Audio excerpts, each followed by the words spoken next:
Dr. Siobhan O'Sullivan does like knowing animals. Dr. Siobhan O'Sullivan does like knowing animals. Hey you guys, welcome to Knowing Animals, the podcast. Knowing Animals is a podcast where we talk to animal studies scholars about a piece of their work. I'm Siobhan O'Sullivan and I do like knowing animals. Now this episode of Knowing Animals is brought to you by ASA. ASA is the Australasian Animal Studies Association. ASA is a fantastic organisation. I'm a member of ASA, and the reason why I'm a member of ASA is that ASA is the organisation that supports animal studies scholars like myself. They support animal studies scholars in many ways, but in particular they organise a conference every 2 years. So the next conference is coming up in the middle of 2019. It's going to be in New Zealand. It's going to be absolutely fantastic. But in order to be a success, ASA needs members. So please go to the ASA website and become a member today. Right. This episode of Knowing Animals, again, is coming to you from Mexico City, where I'm attending the Minding Animals conference. So it's an absolute smorgasbord of the who's who of animal studies, and it's my very great privilege to be able to interview people who I perhaps only see every few years at most at Minding Animals conferences or ASA conferences. So we've got a real international flavour to this series of interviews. But it also means that because I'm not very good with lots of things, including reading and speaking, that I'm going to struggle with both the name and the institution of our next guest. But he's going to jump in and save me at the critical times. So this episode, I'm lucky to be joined by Sune Borkfelt. Sune Borkfelt, who is a PhD fellow at the School of Communication and Culture at Aarhus University? Aarhus in Denmark. And today we're going to discuss his forthcoming book chapter, Sensing Slaughter, Exploring the Sounds and Smells of Non-Human Literary Encounters. And it's going to appear in a book edited by Jessica Ullrich. Did I even get that one right? I think it's Ullrich. Ullrich, okay. And Alexandra Böhm. Which will be part of the Rombach Cultural Animal Studies? Most likely, at least, yeah. Most likely. So be out soon. So welcome to the podcast. Thank you. What led you to write this book chapter? Well, it's kind of a long explanation, but it basically springs from the dissertation that I'm currently trying to finish, which is on literary depictions of slaughterhouses. And is sort of based on the premise that we don't really encounter, most of us don't really encounter the slaughter of animals in real life. And so literature would be, fiction would be one of the few places where we might encounter it. And so it's interesting to see what happens there. So one of the first things I did was go back and look at how this situation where slaughter and most domestic animals have been removed from cities, from our everyday lives, how that arose. And that's a development that happened mostly throughout the 19th and somewhat the early 20th century. And I thought very much about it in visual terms to begin with. We don't see the animals, we don't see the slaughter. But as I started reading texts from this period and the debates about moving slaughterhouses out of cities, it occurred to me how much sound and smell were significant as well in those contexts. And so this piece tries to explore that in the context of slaughterhouses, to see what these other senses can bring to our understanding of that change to our relationship with animals and what sounds and smells may mean in literature in that context. Yes, I really enjoyed your piece a great deal, and I got a little pang of pleasure when I noted that I've been cited. You tap into a topic that's very dear to my heart, which is the presence or absence of animals in a city. And, it's really fascinating because I too think of it, I guess, perhaps visually. But when I was doing the research for my work looking at animals in cities, particularly during the early modern period, one of the things I remember reading was that someone wrote, when people described the filthy nature of a city, animals and their blood and their feces and all that kind of stuff was very intertwined with trying to capture that filth. And I guess, I wouldn't have thought of it without your prompting, but filth is repugnant because it smells, right? It doesn't just look unpleasant. If you're in a filthy environment, you're smelling things that are really offensive. And so you've taken this really interesting approach, I think. Yes, and that's true. There's very much this sense in these kinds of texts and debates that people tend to object to, and even today, when there's a debate about some slaughterhouse that's close to a residential neighborhood, it's usually either the smells emanating from there or the sounds of animals, unpleasant sounds of animals being slaughtered that people are actually objecting to. So that, to me, tells me something about how emotive sound and smell are in our relation to animals, and how much we think about animals' voices as expressions of emotion.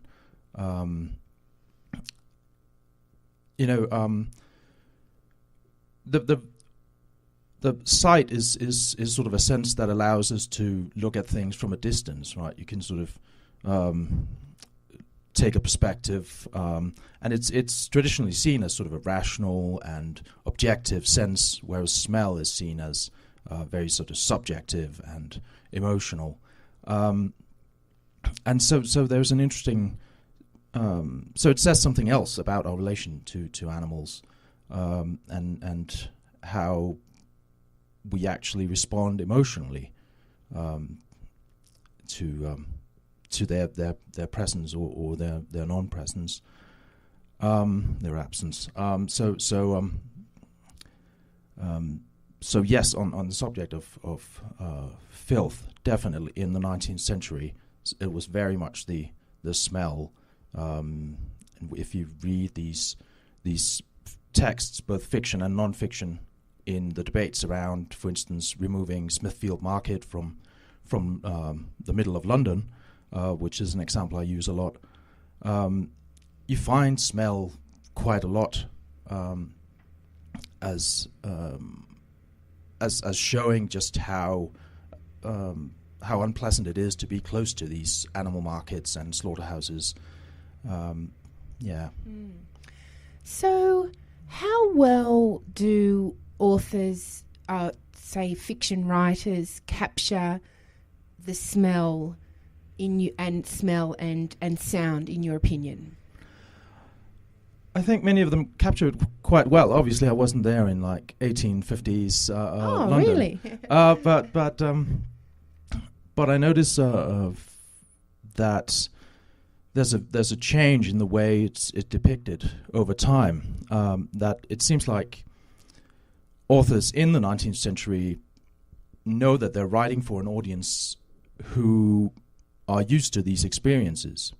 So they can use, for instance, the smell of an animal market to introduce a particular setting, because it would also be the experience in real life. You can often smell something before you can see it, if it's around a corner or whatever. So they use it in a way that I would imagine is evocative for their contemporary audience, whereas later depictions perhaps need to be more detailed about what it actually, what the smells are actually like.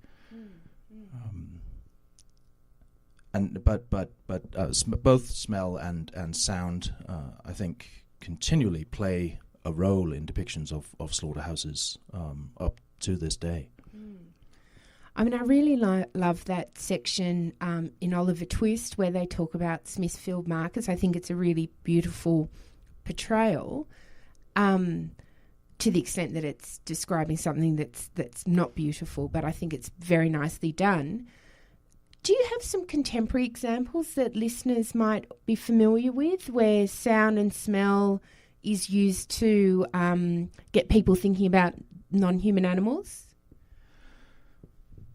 Well, so most of the texts that I actually write about, contemporary texts, are slightly obscure to most people I talk to. I guess a novel like Ruth Oseki's My Year of Meats, some animal scholars would know that. And that has a slaughterhouse scene that's where it's, she describes it as sort of, you come into this smell and it's like being sort of hit in the face. It's very clear how that's very evocative and also sort of a sign of something emotional in my opinion. Some of the some of the other examples are quite obscure. I really recommend a novel called The Lord of the Barnyard by an American author called Tristan Egolf. It's really the slaughterhouse chapter is just one chapter in there, which takes place in a turkey plant, turkey processing plant, and plays a lot on smell and on sound, and you have these sort of screeching sounds of screaming birds and smells of scorched feathers and blood, and it's quite evocative and really quite powerful, even though the book as such is not on animals in that sense. And I find that quite interesting in itself, because that means that animals and are thinking about what we do to animals when we slaughter them for meat, contribute something to literature that makes it often some of the more emotional and evocative scenes in a novel that might be about something completely different. I mean, I think we're getting a little bit away from the text, but it's such a fascinating topic. I just wonder, when we think about, one of the things I argue in my work is that there was a great equalising effect to having animals in cities such as London during the Industrial Revolution. So, I looked at Hansard, for example, and the politicians got up and they said, I saw a horse walking down Oxford Street and this is what happened. And they knew that everyone shared that experience. Everyone had an idea of what it was to see a horse walking down the streets of London. And I just wonder whether the lack of an abundance of contemporary accounts of slaughterhouses might have something to do with the fact that the people who work in slaughterhouses tend to be marginalised people. It's not a sought-after profession. It's perhaps not a profession that you might pursue if you're also an aspiring novelist or something like that. I mean, do you think that's part of the reason why it's hard to really point to contemporary, well-known novels that deal with slaughter? Well, there's definitely a sense of marginalisation of people who work in these places, and many of the contemporary depictions of slaughterhouses are found in novels that deal with social issues of various kinds, and where it's seen as interlinked with that in various ways, and that really has nearly always been the case. I mean, even in these 19th century texts, you'll also see how the butchers and the slaughterers are described in ways where they are animalized, really, and often through smell, as a sign of their animality. The fact that they have these smells of the slaughterhouse on them makes them a lower class of people in some of these texts. So there's definitely something about that. Fascinating. So in the chapter, you, in a sense, what I understand is you're giving a particular status to literature. You seem to be suggesting that literature can engage us in a way that perhaps other types of communications can't. Something about the imagination. Can you say something about why you think literature is important to the knowing of animals or the thinking about animals? Yes, I think literature provides us with an immersion that means that we might take things in that we otherwise would not. Like in the case of the slaughterhouse, one other place where you might encounter it would be in sort of activist materials or films like Meet Your Meat or something like that.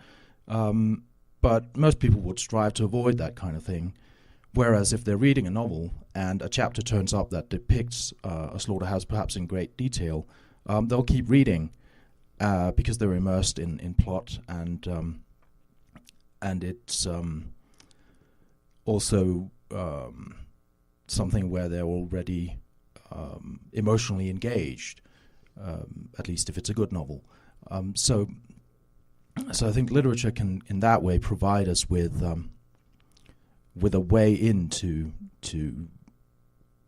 imagining some of the situations, such as animal slaughter, that we don't encounter, and actually take them in a different way. Fascinating. So I ask everybody who comes on this program to answer 5 quick questions. Are you ready for your 5 quick questions? Sure. Can you recall the first piece of pro-animal scholarship you ever read? Strictly speaking, I think no. Could you hazard a guess? Yes, it would probably be something like, well, I guess she's not strictly speaking an academic, but it would probably be something like Cal Adams' Sexual Politics of Meat, which was quite influential on some of my early thinking. Or maybe something like Philip Armstrong's article, The Post-Colonial Animal, because many of my sort of early pieces focus on connections between imperialism and the treatment of non-human animals. So some of those are sort of early inspirational pieces for me. Wonderful. Can you recall the first piece of pro-animal scholarship you ever wrote? Oh, definitely. It depends on how literally I take your question, because the first piece that was published was a piece I did on Kipling and some of Kipling's animal stories and the way that they sort of stereotype species of animals. That was published in English Studies, I think, in 2009. But I actually think I wrote another piece before that, which came out later, which was a piece on naming, the naming of non-human animals and the power relations in naming, which appeared in I think, the first issue of the journal Animals in 2011. Oh, fascinating. So if you had to name one animal studies scholar who's had a big impact on you, who would it be? It would probably be John Simons. His book, Animal Rights and the Politics of Literary Representation, was quite influential on me because it was probably the first text I read that really questioned the way we are taught to read animals in literature. We're often taught to read them as tropes, as metaphors, and to really ask serious questions about what literature can mean for our relations to non-human animals. a lot has happened in literary animal studies since, but I think that text I sort of keep returning to some of the basic ideas that he has there. Fantastic. So what's the most important thing academics can do for animals? I think teach. I think the impact of teaching on students can be quite profound. Sometimes, if you choose your texts wisely and teach them well, I think sometimes you simply blow students' minds and make them think about species relations in really different ways from what they're used to. And I think that makes a significant difference. So that would probably be it. And stand by your animal, your pro-animal views, even in an academic context where sometimes it might be tempting to hide them away a bit. So stand up for the idea that it's just as valid a political view and field as being a feminist scholar or an environmentalist doing environmental studies, something like that. Fantastic. So if you had the power to change one thing about the human-non-human animal relationship, what would it be? It would probably be to end meat eating or the consumption of animal products as a whole. I think that is the single thing that would have the greatest impact. Not just because it would mean that we would kill fewer animals, but also because there's a lot of symbolism tied to meat eating that keeps ideas about hierarchies between species alive, that I think would be easier to combat without meat eating being such an ingrained practice. Fantastic. So what are you working on next? Well, right now I'm going to finish this dissertation that I'm working on, and then I'll work on making that into a book. It covers several different contexts and genres in which slaughterhouses appear in fiction. And then I have ideas about exploring the relation between studies on narrative empathy and animals some more, and I think I might do that. Sounds wonderful. Where can people find out more about your work? The best place is probably my page on academia.edu. I tend to update that, and a number of my various pieces are there in full text. And follow me on Twitter, perhaps. Wonderful. Well, thank you so much for joining us, and thank you to the listeners for joining us for Knowing Animals, the podcast where we talk to animal studies scholars about their work.